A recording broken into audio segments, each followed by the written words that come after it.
मुझसे नहीं हो पाएगा। सबसे बड़ा रोग, मुझसे नहीं हो पाएगा ऐसी सोच। आइए इस तथ्य को हम एक पौराणिक कथा से समझते हैं। समुद्र किनारे झाड़ियों में एक चिड़िया का घोंसला था जिसमें उसने अंडे दे रखे थे। कुछ समय बाद समुद्र में एक भयानक ऊंची लहर उठती है और चिड़िया के घोंसले को अपने में समाहित कर समुद्र की गहराइयों में ले जाती है। चिड़िया दुखी और हताश होती है, मगर फिर निश्चय कर लेती है कि वो समुद्र से अपने बच्चे वापस लेकर रहेगी। पहले चिड़िया समुद्र के पास गई और बहुत विनती की कि अंडे वापस दे देने के लिए, परंतु समुद्र ने कोई प्रतिक्रिया नहीं की। अब तो इस समुद्र को ही मैं सुखा दूंगी, ऐसी दृढ़ भावना, ऐसा दृढ़ विश्वास चिड़िया के मन में, मानो वो सही में अनंत समुद्र को सुखा ही देगी। दृढ़ निश्चय करके वो नन्ही सी चिड़िया किनारे पर बिखरी हुई छोटी छोटी लकड़ियां, टहनियां चोंच में भरकर लाने लगी और समुद्र में डालने लगी। अनेक दिन बीत गए, अनेकों हफ्ते बीत गए, पर चिड़िया की ना तो भावनाओं में कमी आई और ना ही परिश्रम में।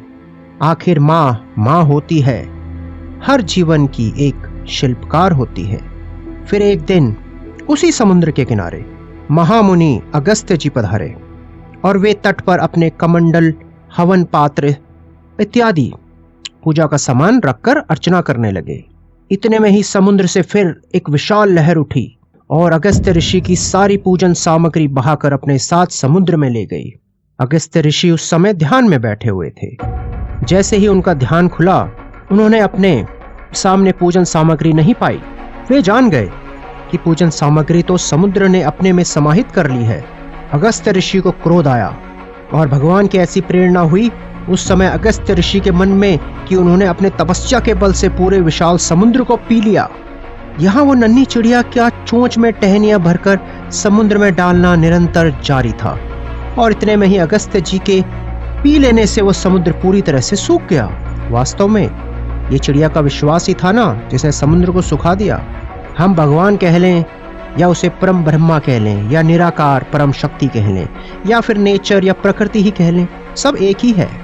और उस एकमात्र परम सत्ता पर विश्वास जब प्रबल हो जाए, फिर तो असंभव से असंभव कार्य संभव हो जाते हैं। 100% विश्वास और दृढ़ भावना, ये दो पर्याप्त हैं समस्त अलौकिक कार्य इस संसार में संपन्न करवाने के लिए। ठीक वैसे ही जैसे चिड़िया के विश्वास और श्रद्धा को स्वीकार करके परम शक्ति ने अगस्त्य ऋषि को माध्यम बनाकर समुद्र को सुखा दिया था। बस एक बात याद रखें, जीवन में कभी अविश्वास और कभी अश्रद्धा नहीं लानी चाहिए, क्योंकि अगर ये दो बातें रहेंगी तो फिर तो निराशा, डिप्रेशन, अवसाद, पराजय, ये सब कुछ जीवन में निरंतर बने रहेंगे। एक बात विश्वास प्रबल कर लिया जाए और श्रद्धा स्थिर कर ली जाए कि ये सोचकर अरे मैं तो कर ही लूंगा ये, बस तब प्रकृति स्वयं आपके सारे कार्य बनाने में लग जाएगी। बस यही एक मूल अवधारणा है जीवन को भरपूर आत्मविश्वास और ऊर्जा के साथ जीने के लिए। मैं फिर से दोहराऊंगा, सबसे बड़ा रोग, मुझसे नहीं हो पाएगा ऐसी सोच। इस सोच को जीवन में कभी ना आने दें। इंसान जो सोच सकता है वो कर सकता है,